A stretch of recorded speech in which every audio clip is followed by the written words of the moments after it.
Hi అండి. అందరూ ఎలా ఉన్నారు? బాగున్నారా? Welcome to my YouTube channel moms recipes. ఈరోజు మన ఛానల్‌లో ఎగ్ పులుసు ఎలా చేయాలో చూద్దాము. దానికోసం ముందుగా కడాయి పెట్టుకొని ఆయిల్ అయితే వేసుకుందాము. ఆ తర్వాత పోపు దినుసులు, ఎండుమిర్చి, వెల్లుల్లి, పచ్చిమిర్చి, కరివేపాకుని కూడా వేసుకొని ఇవన్నీ బాగా ఫ్రై అవ్వనిచ్చిన తర్వాత నేనైతే 10 ఆనియన్స్ సన్నగా కట్ చేసుకొని పెట్టుకున్నానండి. ఇవన్నీ కూడా యాడ్ చేసుకొని ఒకసారి బాగా కలుపుకున్న తర్వాత ఇందులోకి అల్లం, ఉప్పు, పసుపునైతే వేసుకుందాము. ఉప్పు అనేది ఎవరి టేస్ట్‌ని బట్టి వారు వేసుకుందామండి. ఆ తర్వాత ఒకసారి కలుపుకున్న తర్వాత మూత అయితే పెట్టేసుకుందాము. ఒక 5 మినిట్స్ ఇవి ఫ్రై అయిన తర్వాత మూత ఓపెన్ చేసి ఒకసారి కలుపుకొని ఇందులోకైతే కారం అయితే వేసేసుకుందాము. మనమైతే ఇవన్నీ బాగా కలుపుకున్న తర్వాత చిన్న నిమ్మకాయ సైజ్ అంత చింతపండునైతే గుజ్జు తీసుకొని ఇందులోకైతే వేసుకొని ఇవి బాగా కలుపుకొని మూత అయితే పెట్టేసుకుందాము.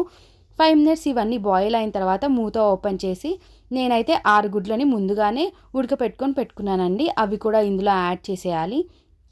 ఆ తర్వాత మూత పెట్టేసుకోవాలి. ఒక 5 మినిట్స్ ఇది ఉడికిన తర్వాత చిక్కగా అవుతుందండి. మూత ఓపెన్ చేసి ఒకసారి కలిపి ఇందులోకి మనం కొత్తిమీర అయితే చల్లేసుకుందాం. అంతే, ఎంతో టేస్టీ అయిన ఎగ్ పులుసు అయితే రెడీ అయిపోయింది. Please subscribe to my YouTube channel.